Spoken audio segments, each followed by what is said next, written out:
Hey guys, probably 4 or 5 years ago, I reviewed a holster from a company called Klinger, and the holster was the VersaCarry, and it was kind of like a holster that you could convert from inside the waistband to outside the waistband.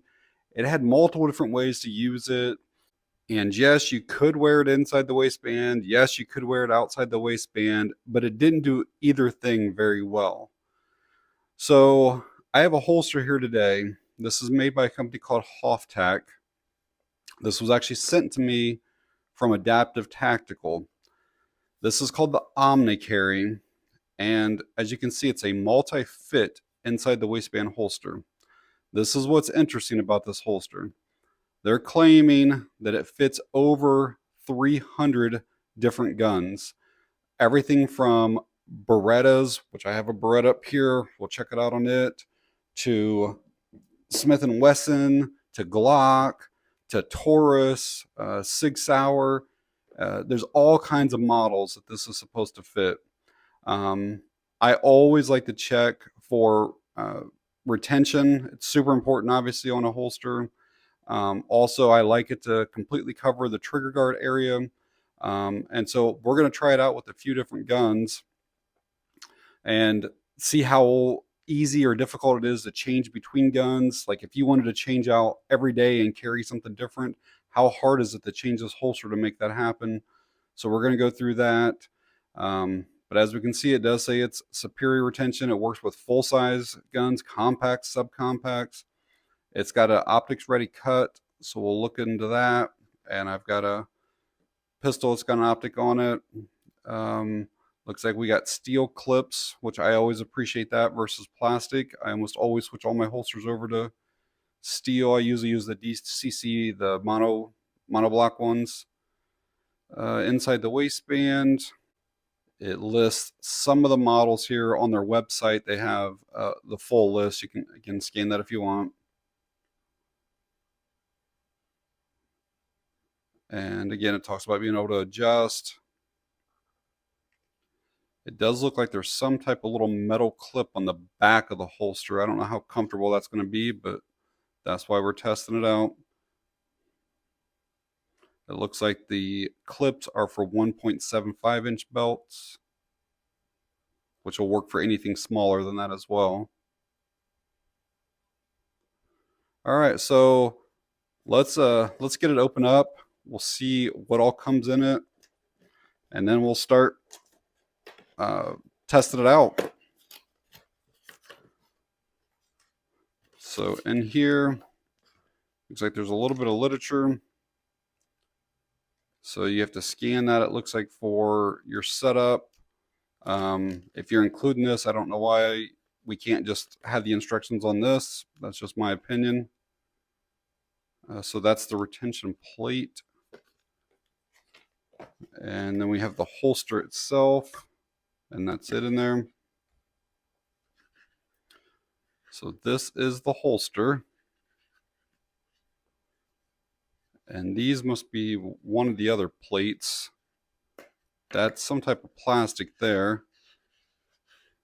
We have like a mesh. It's pretty soft. There's some foam padding in here. Look at the stitching. It's double stitched. Looks like it's double stitched up there, but then only single through there. Yeah, it's single around there.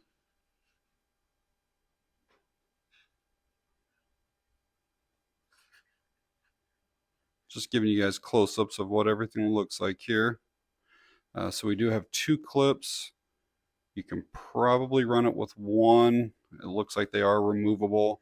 There's also a wing on there. You can see the little rubber bushings in there. So we should be able to adjust that. You can probably remove the wing as well if you don't want to run it. And then I thought that was a leather at first from the pictures, but it's not. That is some type of plastic there. And then I assume this is a Kydex. It could just be another type of polymer. And then you have the metal clips.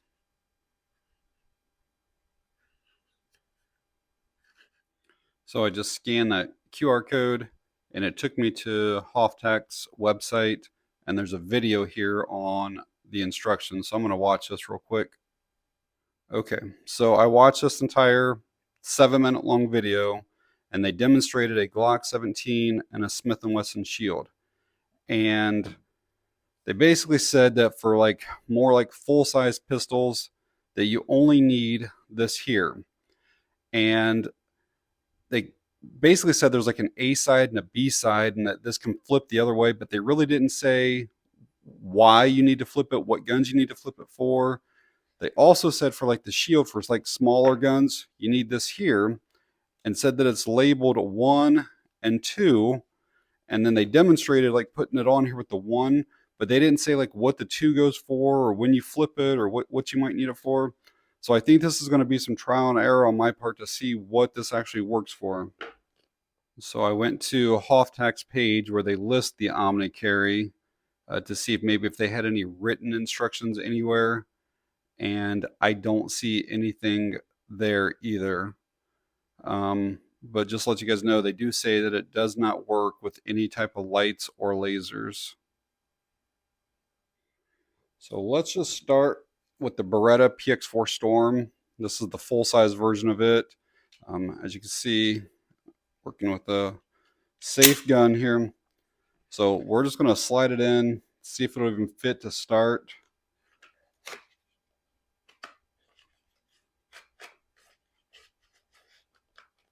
So there's a little bit of play here side to side and a little bit up and down.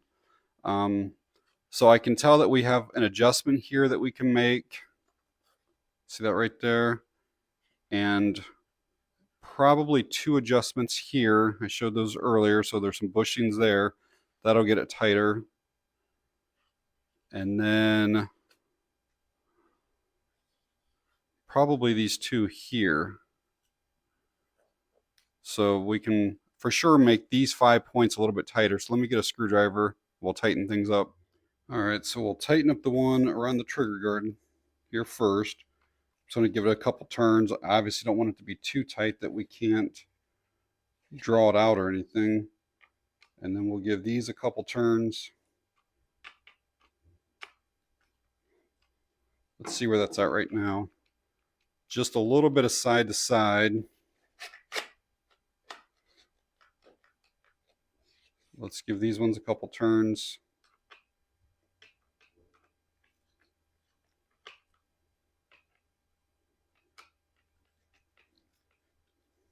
Let's see where we're at now.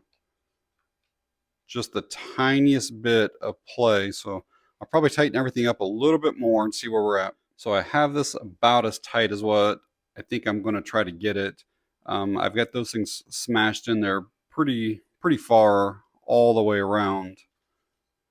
And there's still just a tiny bit of movement there. It's not bad.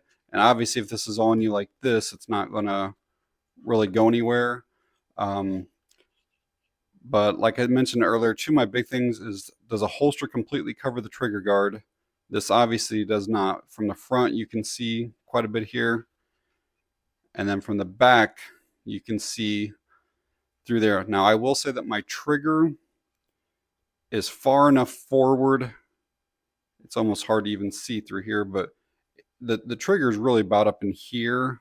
But I just wish that this was over here a little bit further, and even the back come up. A lot of companies will do this so you can still get your magazine release. But there's usually ways that you can figure out how to bring this up and cover that area right there, just to make sure that no clothing gets down in there or anything like that.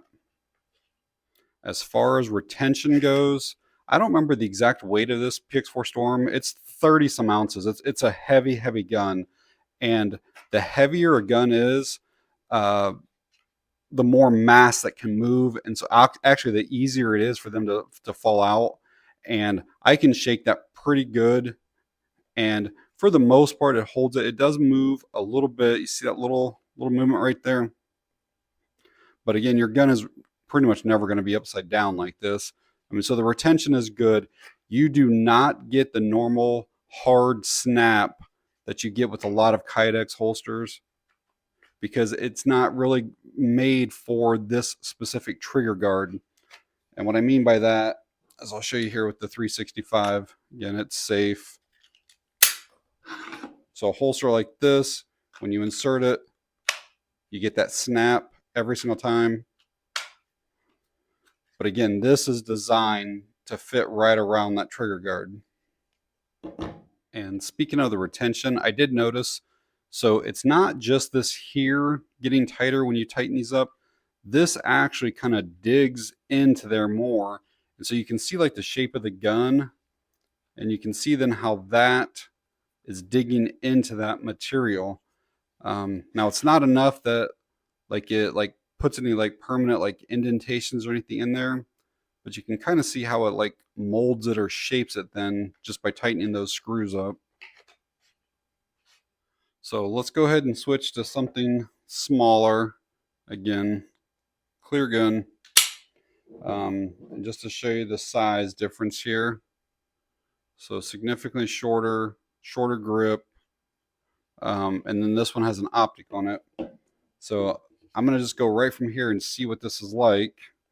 That's a little bit too tight. I can't even get that to slide in there. So I'm going to have to loosen things back up and then kind of start. And then we'll see if we need to add this little other adapter here. So switching over to the TX22 Compact, I had to loosen the screws almost all the way. You can see they're still really loose right now. But any tighter than that, can you see how there's like this chunks of plastic on here?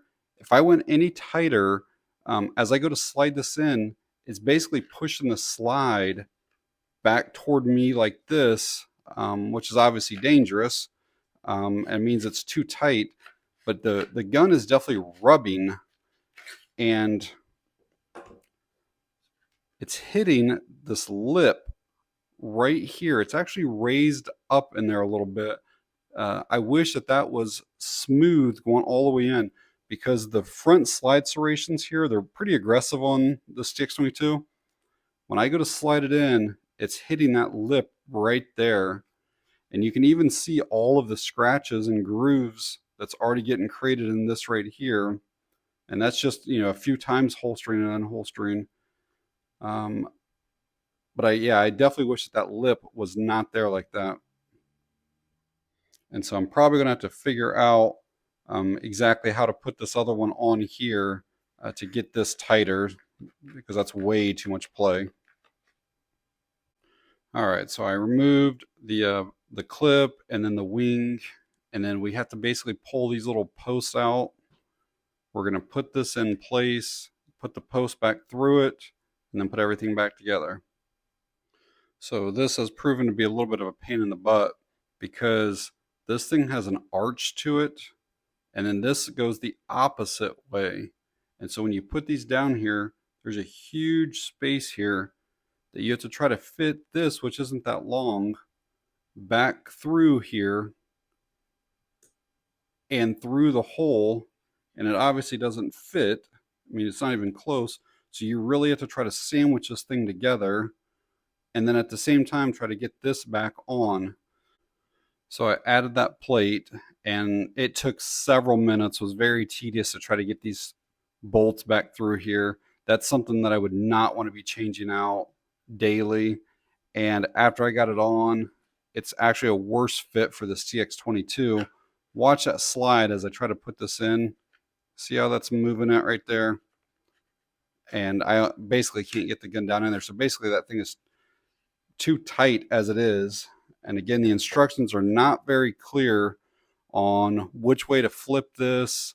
So, you know, it's possible that the 2 should be up on top instead of the 1, but I'm not sure. But I'm going to try the P365 in the condition that this is in right now and see how that fits. All right, so as it is, it slides in there fine. Way too much movement though. So I'm going to, again, try to tighten all of these things up, and we'll see where it's at in a minute. So I have all of these fairly tight. I can still go a little tighter on them, but there's still a ton of movement here. Now, I do understand that once this is on your belt and your body's up against this, that it's going to be pushing, and so that will limit some of it. But I'm going to try to go a little bit tighter and see where we're at with that. Yeah, so I have all of these about as tight as what they will go. And with this little P365, there's still too much movement for my liking.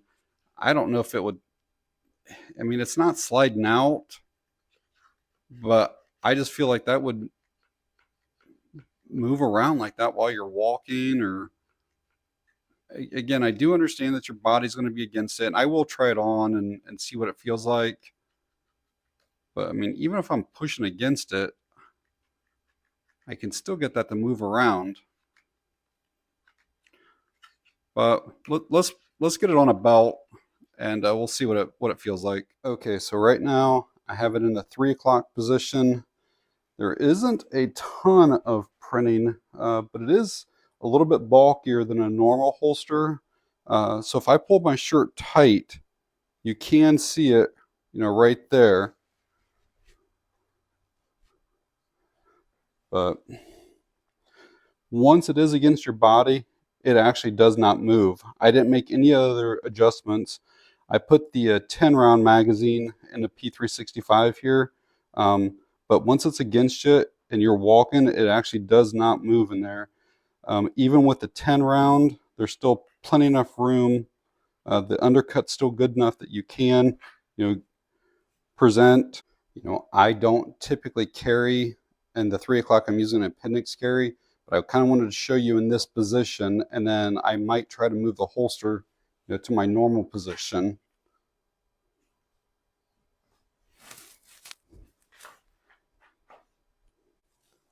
I will say, just from the few times of putting it on and off, that it's definitely chewing up my belt too. And I'm trying to pull these clips out pretty far as I slide it over, but it's still digging in. But I guess it's sort of a good thing. But as you can see here, you see those little lips on the back of the clip? That goes underneath your belt.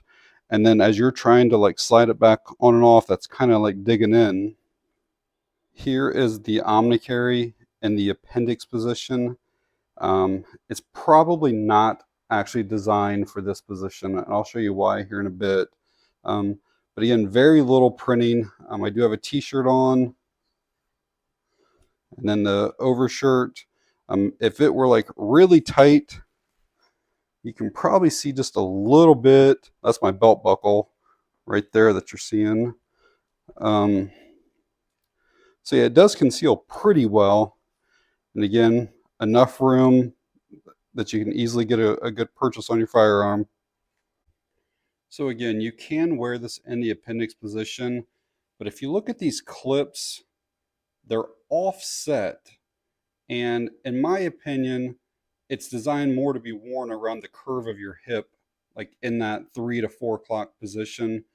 In the appendix position, this has to come forward a lot to kind of line up with your belt and be straight across the front.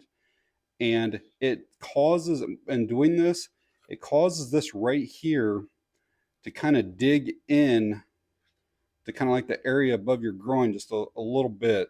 In fact, quite a bit. If you're sitting down, this edge kind of pokes into you a lot. It was way more comfortable for me over in that 3 o'clock position.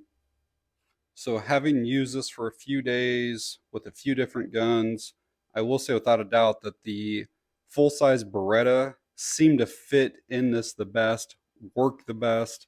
Once you start getting to these micro-sized pistols, it just, I don't know, I couldn't get the tension quite right for my liking.